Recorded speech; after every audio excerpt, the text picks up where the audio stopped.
ታላቅ የውይይት ጥሪ ለወሃቢዮች ትላንትና እፎይ ቤት ገብታችሁ በአላህ ላይ ስታላግጡ ለአላህ እግር ከሁሱ ውይይት በኋላ አህባሽ እንዳለ የተረዳችሁ ሰዎች በጣም ነው የምታስቁኝ።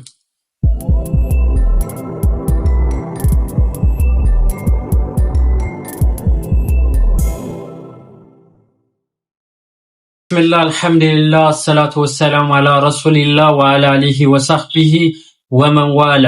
ውድና የተከበራችሁ የቻናላችን ተከታታዮች አሰላሙ አለይኩም ወራህመቱላሂ ወበረካቱ። ዛሬም የጌታችን ያለ መልካም ፍቃድ ሆኖ ለእናንተ አስተማሪና ቁም ነገር አዘል የሆኑ ቪዲዮዎችን ይዤላችሁ ብቅ ብያለሁ። እስከ ቪዲዮአችን ፍጻሜ ድረስ አብራችሁን ሁኑ። ዛሬ የምናወራው ነገረ አህባሽ እና የሁሱ ውይይት የሚል ይሆናል። እንግዲህ ሰሞኑን እንደምታውቁት አህባሾች በጣም ያዙኝ ልቀቁኝ እያሉ ነው። አንዳንዶች ደግሞ አህባሽ እንዳለ አሁን ላይ እየተረዱ ያሉ ግለሰቦች አሉ። እዚህ ቻናላችን ላይ እንደምታውቁት ሞር ፎከስ አድርገን የምንሰራው አህባሾች ላይ ነው። አህባሾች ላይ ምላሽ እየሰጠን ነበር እስከዛሬ። ይህን በምናደርግበት ጊዜ አንዳንድ ሰዎች ምን እያረጉ ነበረ? አንተ ሙስሊም ከፋፋይ ምናምን ነገር እያሉ ነበር። ነገር ግን ሁሱ ተነካ ተብሎ ደግሞ የተለያዩ ሰዎችን ሲንጫጩ ተመልክተናል። እንደው በአላህ ይሁንባችሁ፣ አላህ ባልሆነ ባልተገባ ባህሪ ሲገለጽ፣ በፍጥረታቶች ባህሪ ሲገለጽ አላህ ሲሰደብ እያየን እንዴት ዝም ማለት አስቻለን? እንዴት አቅሙን አገኘን? በእርግጥ ከኛ መካከል አንዳችን ሚስቱ ወይ ልጁ ወይ ንብረቱ ቢነካ አካኪ ዘራፍ ብሎ ምላሽ ከዚያም በላይ እንደምንሰጥ ይታወቃል። ለአላህ ሲሆን ግን ከበደን። የተለያዩ ቪዲዮዎችን አምጥቼ በዚህ ቪዲዮ አሳይቼ የብዙዎቻችሁን ውስጣችሁን ላሳዝነው አልፈለኩም፣ ግን ብዙዎቻችሁ ሰምታችኋል። አላህ ይሮጣል፣ ይወጣል፣ ይወርዳል፣ ቀኝ ግራ እጅ አለው የተባለ ሙስሊሞች ላይ አዕዳኡዲን የሆኑ የእስላም ጠላቶች ሲሳለቁ ሚም ሲሰሩ ወላሂ ለዓዚምን እኔ እንደ ግለሰብ ላልመችህ ልትጠላይ ትችላለህ፣ ግን እውነት ነገር ግን የአላህን ክብር ከአላሁ ስብሓነሁ ወተዓላ ውጪ ቀብርን ሲያመልኩ ከአላሁ ስብሓነሁ ወተዓላ ውጪ ሌሎች ፍጥረታቶችን ሲጣሩ አይተህ ዝም ብለህ ግለሰቦች ሲነኩ ጊዜ የግለሰቦችን ክብር ካላህ ክብር የምታስበልጥ ከሆነ ገና ዲን አልተገነዘብክም። እንግዲህ ሰሞኑ የሁሱ ውይይት አስመልክቶ ሀሱና ቲቪ እንግዲህ የቢዳና የሽርክ መናኸሪያ ነው። እንቶ ፈንቶ ወሬ ተረት ተረት የሚያወሩ ነው። የሞተ ሰው እርዳኝ ማለት ይቻላል የሚል ነው። የሞተ የቃጥባሪ ሼህ ልጅ ይሰጥሃል ብሎ የሚያወራን ግለሰብ መጥቶ ሙጀሲማ ምናምን ነገር ይልሃል። ራሱ ሙጀሲማ ነው። አላህን ከራሱ እጅ ጋር አመሳስሎ ከዛ በኋላ መጥቶ አላህን ታመሳስላለህ ይልሃል። አላህ ስለራሱ የተናገረው ነገር ስታጸድቅ ጊዜ ማለት ነው። እስቲ ይህን የጫት ዶክተር የሆነ ግለሰብ ምን እንደሚለን እንመልከት። ዳይ ወደሱ ቪዲዮ። በይነ ሙስሊም ወነስራኒ የተደረገ ክርክር ሳይሆን በይነ ሙጀሲሚን ወሙጀሲም የተደረገ ክርክር ነው። ስሙን እስልምናና ክርስትና ስላለው አይደለም። ሰዎች በራሳቸው ስም በራሳቸው መጠሪያ ከሞነ እዚህ ጋር ግን ሆኖ ቢሆን ኖሮ ክርክሩ ፈጣሪ ፍጹም ነው። እዚህ ጋር አንተ ከልጅ የጠራ ነው ስትል ልጅ ብቻ እኮ አይደለም እኮ ከአካላትም አጥርተህ ሆኖ ከሰውነትም አጥርተህ ሆኖ ፍጡርን ከንሲየስ ምን ትላላችሁ? ኹጥባ ላይ ማይክሮፎን ይዛችሁ እኛ ኢትዮጵያ ውስጥ ሁላችንም አንድ ነን እያላችሁ የነበራችሁ ኡስታዞች እነማን እንደሆናችሁ ታውቃላችሁ? እነዚህ ናቸው አህባሾች ማለት። ያከፍሩሃል። ይኸው ከሙስሊሞች ጋር አይደለም ውይይቱ የነበረው እያለ ነው። የተለያዩ ቪዲዮዎችን ተመልክቻለሁ። በጣም በርካታ ቪዲዮዎች አውቄ ነው ራሱ ዝም ያልኩት። ምክንያቱም አሁን ራሱ የሚያስጠላ ነገር እየተካሄደ ስለሆነ ንጽጽሩ ዓለም ውስጥ ኢኽዋኖች እየገቡ ነው። ኢኽዋን ቪዲዮ ሰራ፣ የሆነ ሰው ተከታዮች እንዲበዛለ ፎሎ ይደረግ፣ ከዛስ የኢኽዋን ሪፖስት አረጋል። ነገ ተመልሶ የሚያጠቃ ኢኽዋን አስረግጬ ነው ማለት አቡ ሰላም ምን አለኝ ትላለህ በኋላ ማለት ኢኽዋን እስስት ነው ከአህባሽ የበለጠ። ዛሬ ካንተ ጋር ውይይቱን እንዲካሄድ ማለት ነው ተፍ ተፍ እያለ ነው። ለእስልምና ግን ነቃርሳ ኢኽዋነል ሙስሊሚን የውሸት አንድነት ከአህባሽ ከእንደነዚህ አይነት ገሪባ አስተሳሰብ ካላቸው ሰዎች ጋር አንድ ነኝ እያለ የነበረ ቡድን ነው ኢኽዋነል ሙስሊሚን ማለት። ዛሬ ከነሱ ጋር እጅና ጓንት ሆነ ስትሰራ የነሱን ቪዲዮ ሪፖስት ስታረግ እነሱም እኮ ፎሎ ይደረግ ብለው ሼር ያደርጋሉ ስለዚህ እኔ ሪፖስት ላድርገው ስትል ምን እያረክ እንደሆነ ቆም ብለህ አስብ። ለመስለሃ ብለን ነው እንጂ ብዙ ነገር ምንናገረው ነገር ነበር። አላኩልሃል እቺ ልጅ ደግሞ ቆሮቆንዳ ምን የሚያገባት ያጣች ለዚህ ቃል አጠቃቀም ይቀርታል። ግን አንድ ሴት አደብ ሊኖራት ይገባል። ሴት ይቅርና ወንድ ራሱ የሴት ልጅ ትልቁ መገለጫ ባህሪዋ ሀያዋ ነው። እናታችን አይሻ ለእያንዳንዱ ሃይማኖቶች የራሳቸው የባህሪ የስነ ምግባር መገለጫ አላቸው ትላለች። ለሙስሊም ሴት ደግሞ የተሰጣት መገለጫ ባህሪ ምንድነው? ሀያዋ ነው ትላለች።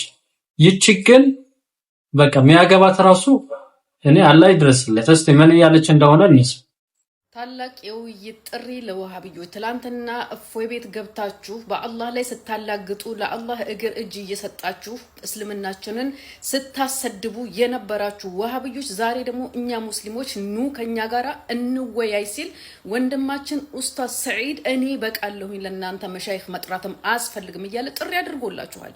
እናንተ እምነት እዚህ የኢሞ ጀማዎች ምን እንደሚሻለን አላቅ የኢሞ ጀማ ናቸው ወንቅ ኢሞ ላይ ይሰበሰባሉ የኢሞ ጀማ ናቸው። ከዛ መተው ራሳቸው እንደምን እንደሚያዩ አይገባኝ ፋራ ናቸው። እውነትን ነገር ከተባለ ፋራ ናቸው። አሁን ቀደምም አሱና ቲቪ ምናምን የቀረበው የጫት ዶክተር እንዳያችሁት ሱፍያዎች እኛ አናከፍርም ብለዋልና ሱፍያዎች እኮ ባሽምር እየነካ ነው የአህባሽ ግለሰብ ማለት ነው። በነገራችን ላይ አንድ ነገር ማወቅ አለባችሁ። ሱፍያና አህባሽ ይለያያል። በምን? በተክፊር ነው። አህባሽ ያከፍራል፣ ሱፍያ ግን አያከፍር። ዛሬ ላይ አይደለም ወሃቢ የሚሉትን ግለሰብ ይቀርና ሱፍያ የሚባለውን ግለሰብ ያከፍራሉ እነዚህ አህባሾች ማለት ነው። በሱፍያ ጭምብል የተደበቀ ተክፊር ማለት አህባሽ ነው። የአይሁድ ተላላኪ ማለት ነው። ለእስልምና አንድን ነገር አበርክተው አያውቁም። በነገራችን በሙስሊሞች የሚደርስ ስቃይና መከራ የመብትን ጥሰት አንድ ቀን ድምጽ ሲሆኑ ሰምተን አናውቅም። መተው ግን ሙጀሲማ ይልሃል። አላህ ከራሱ ጋር ኢማጂን አድርጎ አላህ የኔ እጅ ይመስላል ብሎ አመሳስሎ ጨርሶ ከዛ አላህን ታመሳስላለህ ይልሃል። አላህ ከራስ ጋር የምታመሳስል ከሆነ በነገራችን ላይ ኩፍር ነው። አላህ ረቂቅ ነው።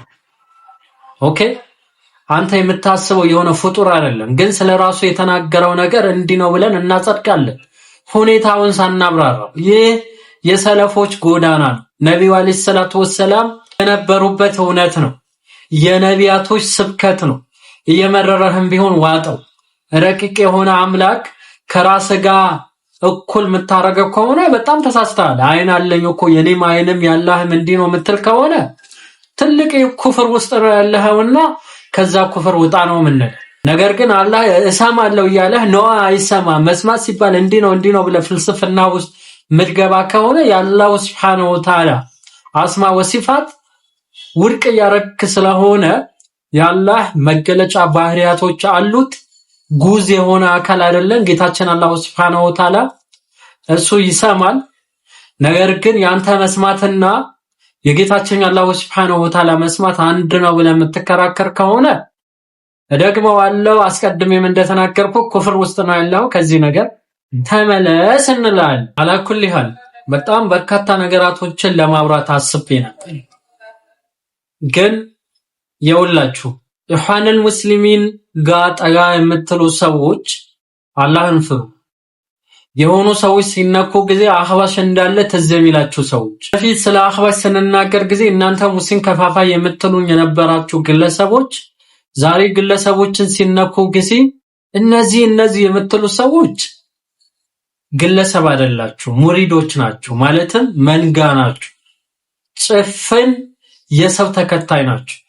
ስለዚህ ምን ማድረግ አለባችሁ ሲባል ቁርአንና ሐዲስን መከተል አለባችሁ፣ ግለሰቦችን መታው አለባችሁ የሚል መልእክት ነው። ኢንሻአላህ በዚህ ጉዳይ ላይ ቱ ዘ ፖይንት መረጃ ላይ ተመርኩዘን ደሊል ላይ ተመርኩዘን በሌሎች ቪዲዮዎችን እስከምንገናኝ ድረስ ሀዛ ወቢላሂ ተውፊቅ ወሰለላሁ ዐላ ነቢና መሐመድ ወዐላ አሊሂ ወሰህቢሂ ወሰለም።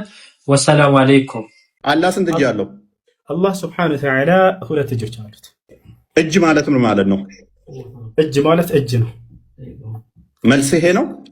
ስለዚህ እጅ ማለት እንደዚህ ይሄ የምታየው እጅ ነው። ያለህም እንደዚህ እጅ አለው አይደለም? ማስረጃ አይደለም። ስንት ጣቶች ነው አላህ ያለው?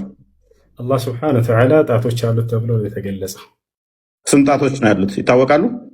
አላህ ሱብሓነሁ ወተዓላ ጣቶች አሉት ተብሎ ነው የተገለጸው። እሱ አላህ እያለው ያለው እዛ ቤት ውስጥ ቀርጾ ያስቀመጠው ጣዖቱን እንጂ የዓለምን ጌታ ከቅርጽ ከመልክ ከለር የተጠራውን ጌታ አይደለም። ስለዚህ እንዲህ አይነት እጅ አለው እግር አለው እያሉ የሚያወሩ ሰዎች ምንድነው ከነዚህ ጋር የምናደርገው?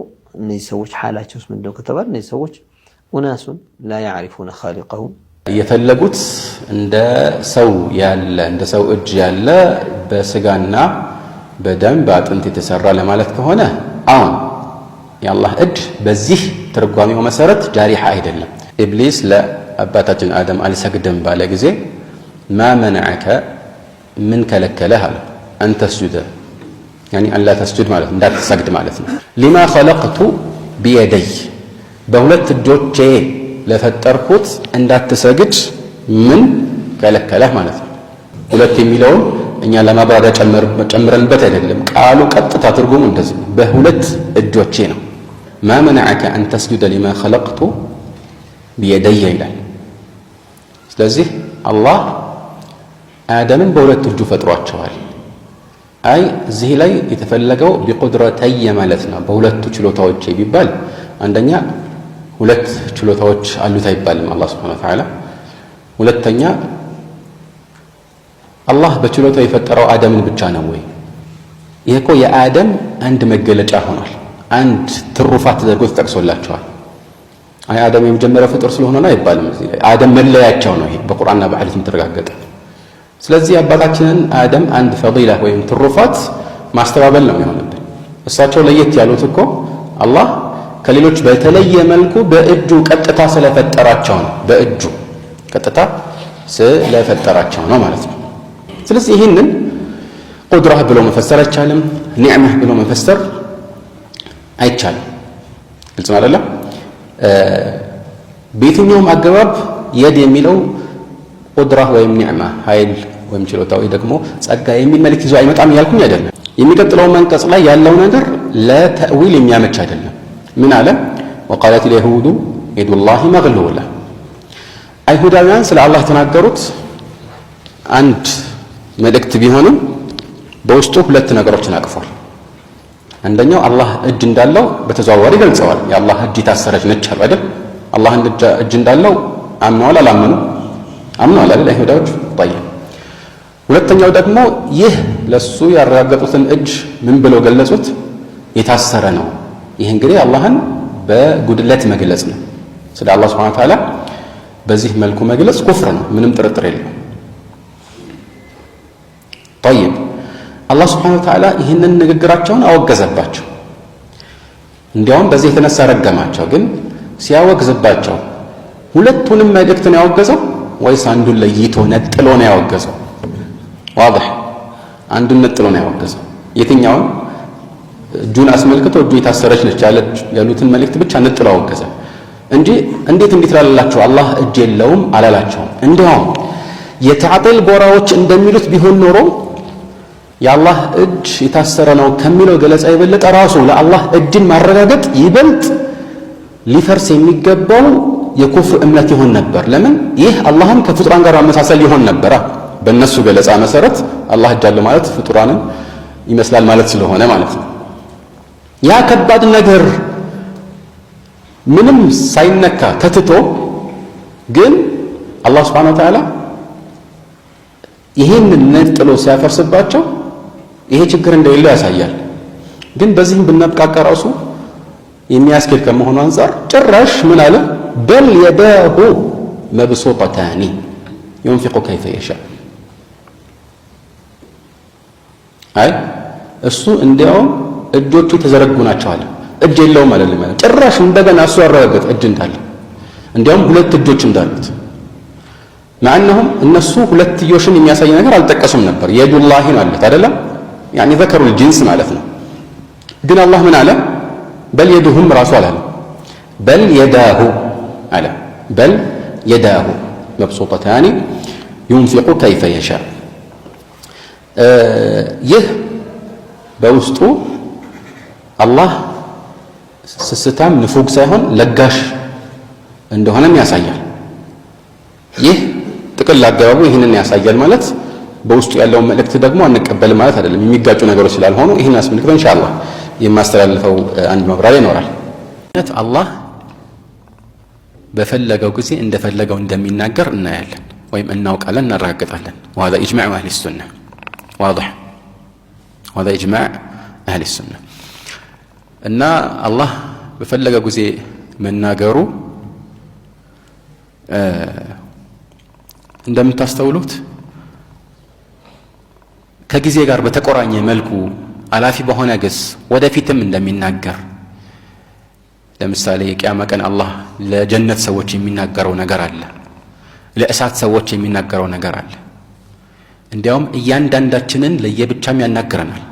وسيأتي الحديث إن شاء الله وسيذكره المصنف في الصحيحين من حديث عدي بن حاتم ما منكم من أحد إلا سيكلمه ربه ليس بينه وبينه ترجمان እያንዳንዳችሁን አላህ Subhanahu Wa Ta'ala በእናንተና በአላህ መካከል ምንም አስተርጓሚ ማለት የቋንቋ አስተርጓሚ ብቻ አይደለም። በአረበኛ ተርጁማን የሚባለው ቃልን የሚያስተላልፍ ዋሲጣ አማካይ ማለት ነው። ያለምንም አማካይ በቀጥታ የሚያናገራችሁ ቢሆን እንጂ ሌላ የለም። ሁላችሁንም አላህ ያናገራችኋል ያለው መልእክተኛው የቂያማ ቀን ማለት ነው። ይሄም አለ እና ሁሉንም የቁርአን አንቀጾች ስናስተውል አላህ በዚህ መልኩ እንደሚናገር ነው የሚያሳየን።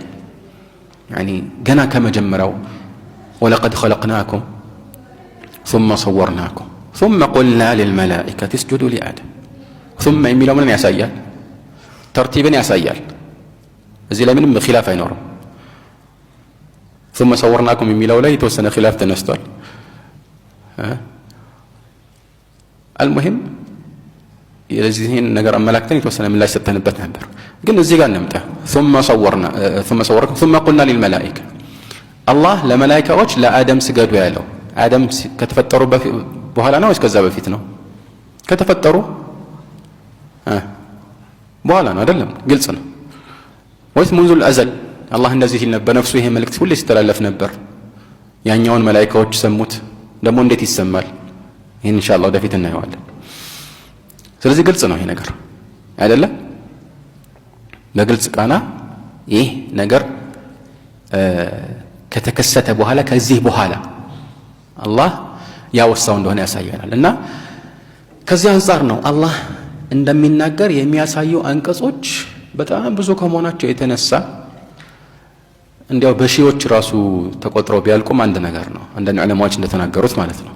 ለምን በቀጥታም የተዘዋወረ አላህ እንደሚናገር የሚያሳይ ነገር ነው። እነዚህን ሁሉ አንድ በአንድ እየተከታተሉ በየትኛውም አይነት አወቃቀር ቢዋቀሩ በየትኛውም ቃል ቢጠቀሱ ሁሉንም ዘይቤ ነው እያሉ መቆልመም እንዴት አይነት የሚያታክት ስራ ነው አይደል? እና ግን ይህን የሚያደርጉ አሉ ሳይታክቱ ማለት ነው። እነዚህ አንቀጾች በአጠቃላይ ዘይቤያዊ መልእክት የሚፈለግባቸው ከሆነ ቁርአንና ሐዲስ ሁሉም አላህ ያወረዳቸው መልእክቶች ሁሉ ዘይቤያዊ ናቸው። ምን ይቀርልናል አለ ኢብኑ አልቀይም። ምንም የሚቀርልን ነገር የለም። ይሄ አደጋ ነው። ግልጽ ነው። ስለዚህ ከነዚህ አንቀጾች የምንገነዘበው አንድ ትልቁም ነገር የአህለ ሱና አቋም የሆነው ነው። አላህ ዐዘ ወጀል የተከለሙ ከይፈ ሻአ መታ ሻአ፣ እንደፈለገው መቼም ቢሆን አላህ እሱ በሻውና በፈለገው ሁኔታና ጊዜ ይናገራል። طيب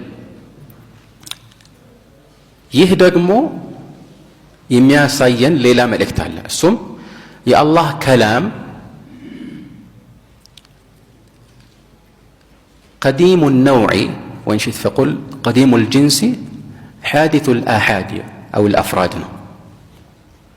الله عز وجل ሁሌም ቢሆን ተናጋሪ ከመሆን አይወገድም አልተወገደም ማለት ተናጋሪነቱ አይቀርም አይደል?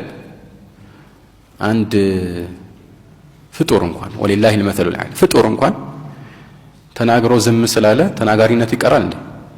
ዝም አለ ነው እንጂ የሚባለው ዱዳ ሆነ አይባልም አይደል? ወይ መናገር አይችልም አይባልም ተናግሮ ዝም ስላለ አይደል? ስለዚህ መናገር የአላህ አንድ መገለጫ ነው።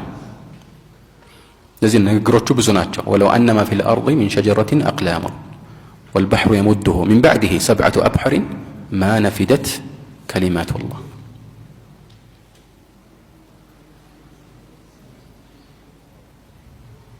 ወለው አነ ማ ፊል አርድ ሚን ሸጀረቲን አቅላም ወልባሕሩ የሙድሁ ሚን በዕድህ ሰብዐቱ አብሑር። በምድር ላይ ያሉት ዛፎች በአጠቃላይ መጻፊያ ቀለም ቢሆኑ ሁሉም ዛፍ ነው። ባሕር ደግሞ አጠቃላይ ውቅያኖስ የምትለው ባሕርን በለው ምን በለው ውሃ በአጠቃላይ ለመጻፊያነት እንደ ቀለም ቢያገለግል እሱም ብቻ ሳይሆን ከዛ በኋላ የእሱን አይነት ሰባት ያክል ውሃ ተጨምሮለት ቢጻፍ የአላህ ንግግር አያበቃም፣ አያልቅም። ولذلك نقول ايش الله عز وجل لم يزل متكلما اذا شاء الله በፈለገ ጊዜ ከመናገር አልተወገደም፣ ሁሌም መናገር የሱ መገለጫ ነው። وهذا نص عليه كثير من أئمة السنة. ولذلك قال الإمام أحمد كما في الرد على الزنادقة والجهمية لا نقول إنه كان ولا يتكلم حتى خلق الكلام. እሱ ያለ ንግግር ነበረ አይናገርም ነበር ንግግርን እስኪፈጥር ድረስ አንልም። ያው የአላህን ንግግር ፍጡር የሚሉ ቡድኖች ስላሉ ማለት ነው። እንዲህ አንልም አሉ ኢማም አሕመድ። ከዛልክ አብዱላህ ብን ሙባረክ የተከለሙ ከይፈ ሻእ መታ ሻእ ይላሉ። አላህ ሱብሓነሁ ወተዓላ በፈለገው ጊዜ ይናገራል ይላሉ። ግን መሰረቱን ካየኸው ይህንን የመናገርን ባህሪ ካየኸው ሲፋ ዛትያ ነው። በሌላ አነጋገር ቀዲሙ ነውዕ ይላሉ። በአይነቱ ቀዲም ነው፣ አዘልይ ማለት ነው። እዚህ ላይ ቀዲም ሲባል ከአላህ ጋር ያለ የእሱ መገለጫ የሆነ የተለየ ነገር አይደለም። ሲፋ ከመውሱፉ አይነጠልምና ማለት ነው። ነገር ግን እያንዳንዱን ንግግር ለየብቻ ነጥለን ካየ ነው ምንድን ነው የተጀደደ አዲስ ነው ማለት ነው። ላ ነቁሉ መክሉቅ ከተናገረም በኋላ የእሱ ንግግር ወደፊት እንደምናየው መክሉቅ ሊሆን አይችልም። የእሱ መገለጫ ባህሪ ነው። በዚህ መልኩ እንዲህ አዋቅሮ የተናገረው አላህ ነው። ስለዚህ ወደ መጀመሪያው ተናጋሪ የሚጠጋ መገለጫ ይሆናል። የሚያስተላልፉት አስተላላፊዎች ናቸው። ግን እሱ በዚህ መልኩ ተናግሯልና እያንዳንዱ ንግግሩ አንጻራዊ በሆነ መልኩ አዲስ ሊሆን ይችላል። ቅድም በጠቀስኩላችሁ አንቀጽ ላይ እንዳየ ነው ማለት ነው። ማ የእቲህም ሚን ዚክሪን ሚን አርረሕማን ሙሕደሲን ኢላ ካኑ ዐንሁ ሙዕሪዲን። ሙሕደስ የተባለው ከዚህ አንጻር ነው። ይህንን ያሳየናል ማለት ነው። ጠይብ